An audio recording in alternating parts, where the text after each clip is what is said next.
My dad's fiancée accused me of being high after I caught her cheating.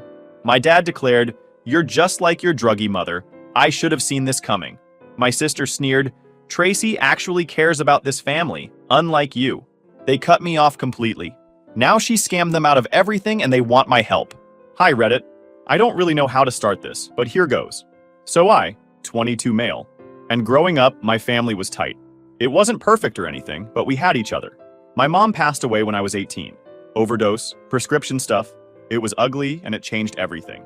After that, it was just me, my dad, Mark, 48 male, and my older sister Mary, 25 female. We stuck together, got through the worst of it, but it left a mark. Especially when it came to anything related to drugs or substances. We all kind of silently agreed that none of that crap had a place in our lives anymore. Even a mention of it would put my dad in a mood. He didn't yell or anything. He just shut down. Anyway, fast forward 2 years. I was 21 and just starting to get my footing again when Tracy, 37 female, came into the picture.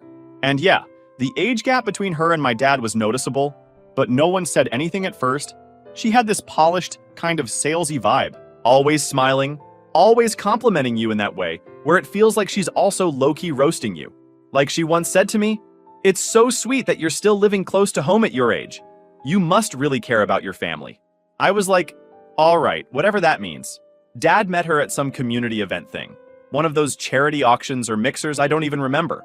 Next thing we knew, she was around all the time. At first, she seemed all right, polite, helpful. She baked these insane cupcakes that were always slightly too perfect. But the longer she stuck around, the more it felt like she was sizing us up. I don't want to sound like some suspicious brat, but I couldn't shake the feeling she wasn't really with my dad for him. Like, he's not rich, but he owns his own business. A small contracting company. He's stable. House is paid off. The kind of guy people respect because he works hard and keeps his head down. But Tracy? She always acted like she was one Instagram post away from launching her brand, if that makes sense. So yeah, from the beginning, I didn't really trust her, but I kept my mouth shut. My dad was happy, and after everything he'd been through with mom, I figured he deserved that. He started smiling more again, going out, acting like himself. So I sucked it up. They got engaged last year. I wasn't thrilled, but it wasn't my decision. Mary was over the moon about it. Said she'd never seen dad this refreshed. Whatever. She and Tracy got along weirdly well, like those girls who instantly bond over candles and skincare routines. I mostly stayed on the outside of it. Did my own thing. Helped out with stuff when dad needed it. Kept things civil with Tracy. Then a couple months ago, things changed. I was out with my friends one Friday night. We'd just finished up work and decided to hit a bar near the mall to grab some food and just hang out. I had one drink, a dirty martini. I know that sounds like an old man's order, but I don't care. It's clean and does the job. I'm not a big drinker anyway. Like I said, family history. While we're there, just posted up in a booth, I look over toward the back corner, and guess who I see? Tracy. She's sitting in this booth with some dude I've never seen before. He's got a suit on, and they're sitting real close. Like, not just, hey, old friend, close. I'm talking hand on the arm, leaning in, laughing too hard kind of close. At first, I thought maybe I was seeing things. Like maybe it was someone else. But no, it was 100% her. Now I didn't jump to conclusions right away. I thought maybe my dad knew the guy. Maybe they were planning something for the wedding. But then I watched her brush her hair back and do that look she only does when she's trying to be flirty, and I just sat there thinking, this feels shady. At first, I didn't want to get involved. I figured if I went over there, she'd just invite me and my friends to sit with them or something weird like that, and I wasn't trying to crash her date or whatever this was. But then I thought, nah, better to just say hi and get it over with, just to plant the seed that I saw her. So I walk over, all casual, and I go, "Hey Tracy, didn't expect to see you here." She turns around, and I swear her face drops like 5 shades. Pure shock, like she'd seen a ghost. Then she stammers, "What are you doing here?" I point back at my table. "Just grabbing food with friends." "Who's your friend?" She fumbles. "This is my cousin. We were just catching up." "Sure, Tracy. Real cozy way to catch up with your cousin." The guy barely looked up from his phone and didn't say a word. I just smiled and said, "Cool, well, enjoy your night," and walked back to my table. Didn't want to make a scene, but I knew what I saw. When I got home later that night, I couldn't stop thinking about it. Her face was straight panic. Not embarrassment, not guilt. Panic. That wasn't the face of someone who got caught doing something innocent. That was someone who knew they just got seen doing something real bad. I sat there in my apartment and debated it for a while. Then I decided, yeah, I'm gonna tell my dad. He needs to know. I figured I'd wait until the next day so I wasn't emotional about it. The next morning, I wake up to my phone going off like crazy. Missed calls, voicemails, texts from my dad and Mary. One from dad just said, "Come home, we need to talk." And that's when I knew something was up. I already knew it wasn't about what I saw at the bar. If anything, I figured she tried to flip the story. I mean, the look on her face when I walked up to her table said enough. She was nervous, caught, and scrambling. And if I'm being honest, the only thing I did wrong was giving her time to beat me to the punch. I didn't even respond to the text. I just threw on a hoodie and headed straight there. I walked in the front door expecting a weird vibe. And yeah, it was worse than I thought. Living room looked like a courtroom. Tracy was sitting on the couch with a tissue already in her hand, like she prepped for the role. Mary was next to her with her arms crossed, and my dad was standing in the corner like he just got done grounding someone. Nobody said anything at first. I just stood there and looked at all three of them. Then finally Dad said, "Sit down." I stayed standing. "Can someone tell me what's going on?" I asked. He cleared his throat like he was trying to prepare me for something. "Tracy told us what happened last night."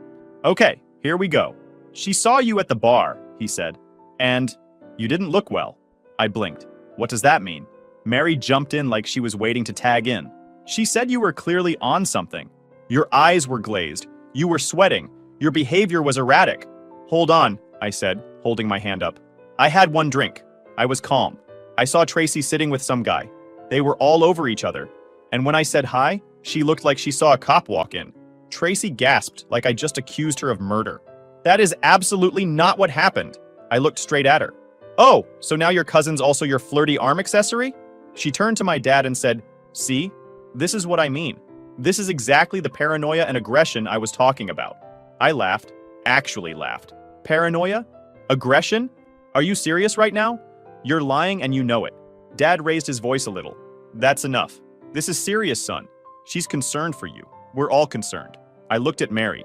She didn't even look me in the eye. "Y'all think I'm on drugs?" I asked. "She said you were high," Mary muttered.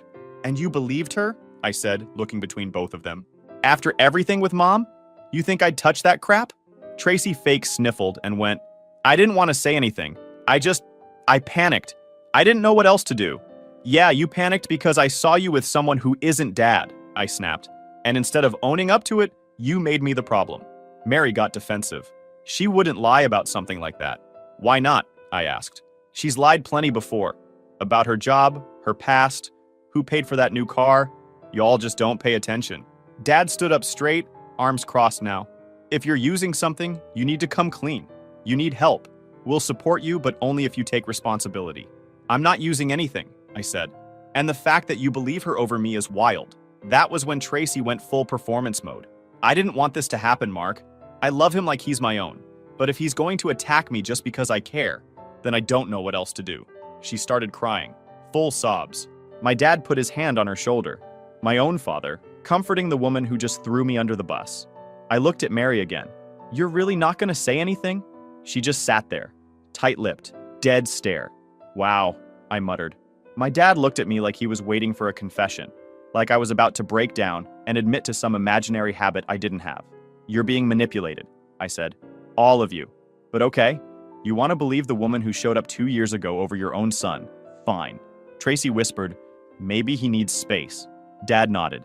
"I think it's best you leave until you're ready to take this seriously." "So you're kicking me out?" I asked, loud and clear. He didn't even hesitate.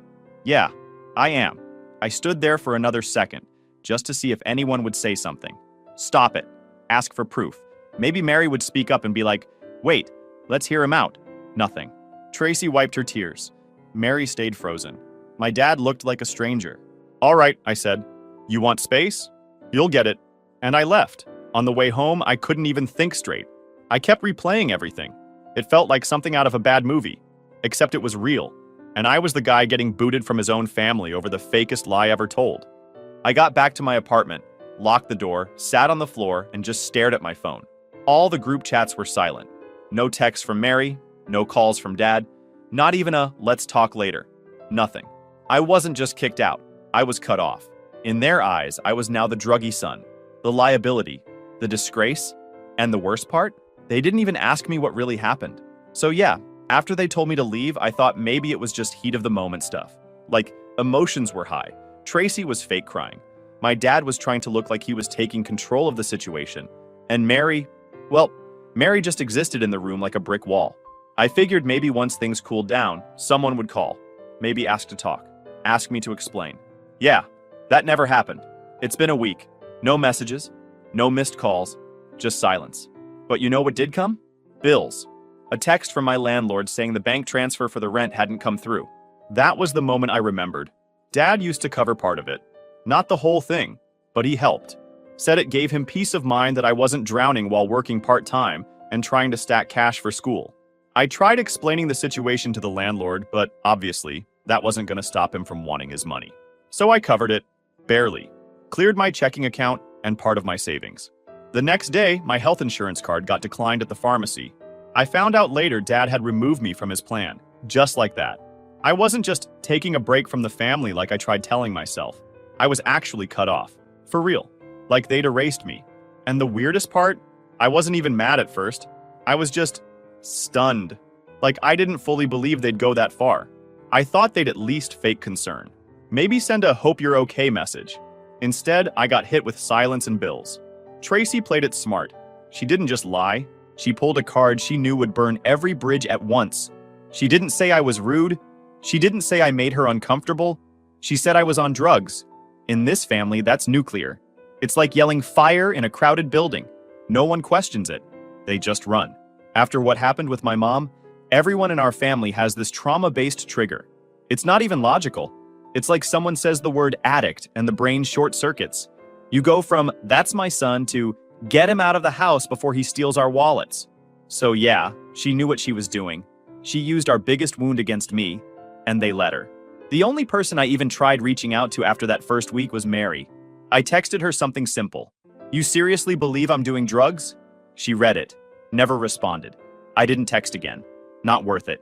Things got tighter after that. Like real life tight. I picked up more hours at work, started skipping meals here and there just to stretch groceries.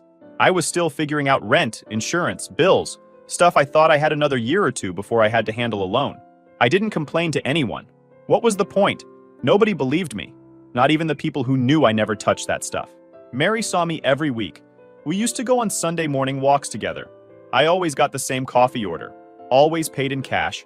Always showed up early. Never once late, sloppy, or out of it.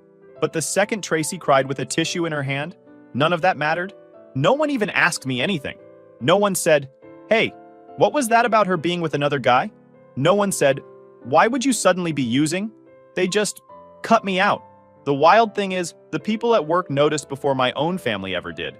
My coworker Jared, 20 male, pulled me aside one day and asked if I was good. I told him, yeah, just dealing with family crap. He said, you seem like you're carrying something heavy, but I don't see you cracking, so props. That hit different. Jared's the kind of dude who's blunt, doesn't sugarcoat stuff, but he pays attention. Him saying that meant more than anything I'd heard in weeks. I started spending more time at work, picked up extra shifts, volunteered for annoying weekend hours. I figured if the people I'm related to aren't gonna back me up, I'll just make sure I've got my own back. Simple as that. But I won't lie. That second week after everything happened, I started wondering what would have happened if I hadn't gone up to Tracy that night. If I'd just let her sit there with that guy, let her lie in peace. Would I still have a family? Would I still have health insurance? Rent help? I kept thinking about it like that until it clicked. Why am I questioning myself like I messed up? She was the one who cheated. I didn't do anything wrong. I walked up, said hi, and caught her slipping. That's it. I didn't raise my voice. I didn't make a scene. I didn't even tell anyone right away. I just wanted my dad to know what I saw. And for that, I got erased. Third week rolls around and I'm barely scraping by. I'm not asking for pity here. I'm figuring it out. I just want to point out how fast life can flip when people believe a lie that fits their narrative better than the truth. And that's what this was. It was easier for them to believe that I went off the rails than to admit that Tracy might not be who she says she is. That maybe they let someone into the family too fast. That maybe they got blinded by how much happier Dad looked with her around. He didn't want to admit he got played, so it was easier to act like I was the problem. Last thing that happened before I finally stopped caring? Mary's birthday. She always makes a big deal out of birthdays. I thought, maybe she'd text me, even just to say hi. But nope, I checked her social later. Big dinner with Dad and Tracy. Balloons, cake, the whole thing. Even some of our cousins flew in. And there I was, sitting alone in my apartment, eating cheap noodles, wondering how my own sister could forget I exist. That's when I stopped checking their stuff. Stopped hoping. If they wanted me gone, they got it. Not gonna lie, the first couple weeks after getting cut off felt like walking around with a weight on my chest. It wasn't even about the money. I could figure that out. It was the fact that nobody even gave me a real chance to speak. No conversation, no questions. Just boom, you're on drugs. And I was booted out of my own family like I showed up to Thanksgiving naked. But I told myself early on I wasn't gonna let that ruin me. I've always been the type to keep moving, even if it's just out of spite. So that's what I did. I stopped waiting for them to come around, and I started doing whatever I had to do to keep my life running. Picked up a second job. I was already working part-time at a tech repair shop, fixing laptops, replacing cracked phone screens, all that. I picked up evening shifts at a warehouse down the street. Nothing glamorous, just throwing boxes, scanning packages, breaking down pallets. My back hated me, but my bank account didn't. After a few weeks, things actually started to feel manageable. I budgeted everything, started cooking at home instead of grabbing takeout, sold a few things I didn't really need. RIP to my PS4. You were loyal. I wasn't stacking tons of cash, but I wasn't sinking either. And as much as it sucked, being away from my family gave me a weird sense of clarity. I had space to breathe, to think, to stop walking on eggshells around Tracy's fake compliments and Mary's sudden attitude shifts. I didn't have to hear my dad constantly saying stuff like, "Tracy just wants what's best for everyone," like she was Mother Teresa with a Pinterest board. I missed having a family, sure, but I didn't miss them. That's probably what made the next part hit as weird as it did. About 5 months after I got kicked out, I'm just scrolling through Instagram during my break. Mind completely blank. I hadn't checked any of my family's pages in a while, but one of our cousins, Jason, forgot to remove me from his close friend's story. And there it was. Wedding photos. My dad and Tracy. They did it. Small ceremony, somewhere outside. Looked like a rented Airbnb backyard with folding chairs and string lights. Everyone was there. Mary, my aunts and uncles, cousins, even people I haven't seen in years. All smiling like nothing ever happened. Like I didn't exist. Mary was Tracy's maid of honor. I stared at the photo for a full minute, just trying to process it. Not because I expected to be invited, hell no, but because of how happy they all looked. Like the scandal never happened. Like the last 5 months weren't built on a complete lie. And weirdly, I didn't feel sad. I just felt cold. Like my brain finally switched off that last emotional connection and filed it under Do Not Disturb. I locked my phone, put it in my locker, clocked back in, and finished my shift without saying a word about it to anyone. That night, I made grilled cheese with the last 3 slices of bread I had left and watched YouTube videos on how to replace brake pads. No thoughts, just doing what I had to do. Because at that point, what else was there to say? They didn't want me around. Cool. Message received. Something shifted after that. I stopped checking on them completely, muted every name connected to that family, deleted old group chats, even took the photos off my phone. I figured if they could erase me that easily, I could return the favor. Work got better too. I started getting noticed more at the tech shop for taking the late shifts and never complaining. My manager, Kelly, told me I had a shot at full-time if I kept it up. That would come with health insurance, better hours, and fewer days at the warehouse. I said, bet. Around that time, I started hanging out with some people from work. Nothing wild, just grabbing food after shifts, chilling at someone's place, talking trash over Mario Kart. For once, I didn't feel like I was carrying some invisible baggage. And that's how I met Luna, 19 female.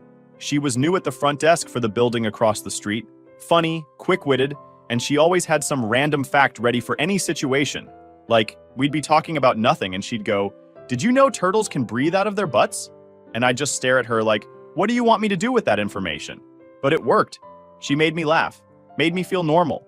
So we started hanging out more, got food, talked, swapped family horror stories. Turns out, hers wasn't much better. She said something one night that stuck with me. Sometimes blood just means you bleed easier when they stab you. I didn't say anything. I just nodded.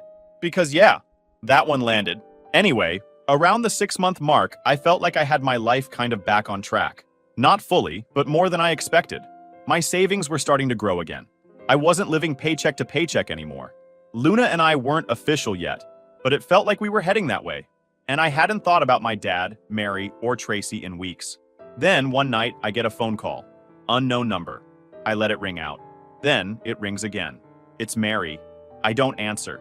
She sends a text. Can we talk? I wait like 20 minutes, then I text back, what for? She replies, it's about Dad. Things got bad. I thought you should know. I didn't answer right away. Part of me wanted to just delete the whole thread and keep moving. But the other part, the stubborn, nosy, I told you so part, wanted to see how bad actually meant. I texted back a couple hours later. You'll need to be more specific. She sent 3 dots, then went quiet for 10 minutes. I could tell she was trying to figure out how to phrase it without sounding desperate. Finally, she wrote, Tracy took everything. She had Dad sign the house into her name. All of it's gone. Not gonna lie, I let out a laugh when I read that. Not like a happy laugh, just one of those bitter, of course laughs. Like, yeah, of course she did. I told them she was shady. I saw her with another dude. I got kicked out for it, remember? So I wrote back, shocker. How'd that happen? Mary responded like she'd been waiting for the invite. She told me Tracy convinced Dad to put the house in her name for legal protection, whatever that means. Said it'd help with taxes and estate planning, all that buzzword stuff people throw around to sound smart. Then she started pulling money from his business account, slowly at first. Little transactions labeled as marketing expenses, consulting fees, things like that. Then, about a month after the wedding, she vanished. Gone. Took the car, emptied what was left of the joint account, and ghosted. I just stared at my phone for a while. The thing is, I wasn't shocked. I wasn't even satisfied. I didn't feel like I won or anything. It was just confirmation that I'd been right. Like getting test results back on something you already knew you had. What actually surprised me was what Mary said next. I believe you now. About the bar. About the whole thing. I didn't respond right away. Because like, cool, you believe me now? After half a year of pretending I was some kind of addict? After cutting me off, going to the wedding? Standing next to Tracy like nothing happened? So I asked, why are you telling me this? And she hit me with, because Dad's in trouble. He's trying to hold the business together, but it's not looking good. He needs help. There it was. The real reason. She followed up with, you were always good with numbers. You could help sort it. Maybe even loan him something to stabilize things. I read it twice. They really thought they could exile me, then ask me to play accountant after their favorite liar burned down the house. I left her on red. Next day, guess who calls me? Dad. First time I've seen his name pop up on my screen in almost 6 months. Didn't even hesitate. I let it ring out. He calls again 10 minutes later. Then he leaves a voicemail. It starts with, look, I know things got off track. Off track? Bro, you disowned me because your fiancé made up a drug story. What track were we even on?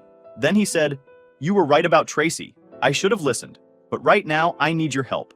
Of course you do. He went on about how the business account's frozen pending an audit, that the house is gone, and he's got back taxes stacking up. Said he can't do it alone. That last line got me. Because the one time I didn't do something alone, when I tried to tell them the truth, I got left hanging. So here's the thing. While all that was happening, my life wasn't falling apart. It was getting better. I'd gone full-time at the tech shop, got promoted to lead, which came with a raise and better hours. I quit the warehouse job, started sleeping normal hours again, even bought a little used car off Craigslist that didn't sound like a lawnmower. And Luna? Yeah, we made it official. She moved in a month ago. We share rent, split groceries, fight over what to watch on Netflix, all the good stuff. She brings me lunch at work sometimes. I fix her old busted laptop. We take turns cooking. She makes weird vegan pasta. I fry chicken. It's balanced. I told her about the texts and the calls. She just nodded and said, they'll ask until you give in. Don't. She wasn't angry about it. Just calm, steady, like she'd seen this before. Turns out she had. Her family did something similar when she didn't go along with their plan for her life. She said the hardest part wasn't the fallout. It was not going back just because they suddenly needed her. You already know who they are when they don't need you, she said. Now you're just seeing who they are when they're desperate. And damn if that didn't hit. I never returned my dad's call. Never texted Mary back either. And I didn't feel bad about it. Because if the roles were reversed, if I had been using something, if I had been spiraling, they wouldn't have been there for me. They proved that already. They didn't want the truth. They wanted comfort. And comfort meant believing Tracy and dumping me. So now, they can keep that same energy. So while I'm over here getting my life together, doing my thing, ignoring calls from people who suddenly need me again, I start hearing little updates about Tracy. Nothing major at first. Just whispers through cousins or mutuals who still follow both sides. But then one day, I got a text from a guy I hadn't talked to in almost a year. Jason, my cousin on my dad's side. He works at a local insurance firm. Random dude, not very talkative, but always kind of in the loop. He texts me, "Bro, have you heard about Tracy?" I just wrote back, "No." Why? He didn't even reply with words, just sent me a screenshot. It was a news article. Not a huge front-page headline or anything, but enough. Local real estate assistant investigated for fraudulent consulting scheme. The name was there, first and last. Photo 2, Tracy looking stressed, stepping into some courtroom building with sunglasses on, trying to hide behind a scarf like she's in a Marvel movie or something. Turns out her little consulting business she kept talking about, not real. She'd been funneling money from multiple people, not just my dad, through fake business setups, fake contracts, fake tax documents, even fake office listings. The guy I saw her with at the bar, he was her co-conspirator, and apparently they were pulling this crap up and down the state. The scam was simple. Find older men with stable finances and offer them low-risk real estate investments with guaranteed returns. She used charm, fake legal talk, buzzwords like long-term equity optimization, which literally means nothing, and some free PDF templates to make everything look legit. Once they wired over the cash, she moved it through multiple fake accounts and bounced. Dad was one of many. I just stared at that article for like 10 minutes. Not because I was surprised, I wasn't, but because it felt like everything finally clicked. She wasn't just a shady fiancé, she was a career scammer. All those little things I used to notice. The luxury bags that didn't match her lifestyle, the random business calls she'd take in the next room, the way she always knew exactly what to say to people to get them on her side, it all made sense. She'd been playing the long game since day one, and everyone in my family handed her the playbook. A few days after that, Jason texts again. "Thought you'd want to know. Your dad's name came up in the filings. He's listed as one of the main victims." Turns out Tracy had convinced my dad to co-sign a property in her name right before the wedding, said it was a temporary move while they waited for some tax ID number thing to go through. Except that property didn't exist. She used it as a cover to move tens of thousands out of his business account. By the time he noticed, it was gone. She'd also taken out a small personal loan using documents she'd faked with his information. Nothing huge, but enough to make it messy. When the fraud case hit, my dad's name was all over it, as someone who either enabled it or got completely duped. I could already imagine how he felt reading that. Embarrassed, ashamed, stupid, all the stuff he didn't want to feel the day I tried to tell him something was off. The thing that really sealed it, though? I got a DM from Tracy's ex-husband. Yeah, didn't even know she had one. His name's Greg. He said he found my name mentioned in some Facebook comment thread about the case. Apparently someone brought up the son who tried to expose her early on, and he tracked me down. Greg told me they were married for 4 years. She cheated on him twice, cleaned out their joint savings, and disappeared. Took the dog. Left a note that said, "You'll bounce back." No apology, no warning. He said when he saw she was back in the news for scamming people again, it wasn't even surprising. He just wanted to give me a heads up in case lawyers came around asking about her past. Said there's a whole private Facebook group of people she's wronged. A Facebook group. That's when I knew this wasn't just karma. This was a trail of destruction. And my family handed her the matches and lighter fluid. I didn't say anything to Mary, didn't reply to my dad's last voicemail. Just watched everything unfold from a distance. Word started getting around our extended family. People who once acted like I was unstable or angry started going quiet. A few cousins sent me awkward messages like, "Hey man, I always had a weird feeling about her." Sure you did. Funny how nobody had that weird feeling before I got kicked out. One aunt even messaged me to say she was praying for healing in the family. Cool. Thanks for the prayers, Aunt Linda. Maybe toss in some apologies next time. But nah, I didn't respond to any of them. Because I didn't need to. This wasn't my mess to fix. I tried to warn them. I got punished for it. Now they get to deal with the cleanup. Luna and I talked about it one night while eating frozen pizza on the couch. I showed her the article. She read it, looked at me and said, "So, you were right, and they all treated you like garbage anyway." I nodded. "And now they want help?" I nodded again. She just smiled and handed me another slice. No lectures, no advice, just quiet support. Sometimes that's all you need. I didn't get revenge. I didn't show up to court or call to say, "I told you so." When Tracy got exposed and everything fell apart, I just stayed quiet. Let them sit in it. Mary texted once more. "Dad's trying to recover. Still won't talk about it." Cool. Not my problem. I live in a new place now. Clean, quiet, and mine. Luna's still with me. Still cooking weird vegan pasta and calling me out for leaving dishes in the sink. We laugh a lot. She never tried to fix the family stuff, just sat with me through it. That meant more than anyone trying to talk it out. Work's good. I'm saving up to maybe start a repair business. Got tools, got time, no distractions. And them? I don't hear from them anymore. I don't check. If someone brings them up, I nod and move on. I learned a lot though. Sometimes people pick the liar because the truth's too uncomfortable. Sometimes you do the right thing, and it still costs you. But I'd rather lose people than lose myself. They made their choice. I made mine.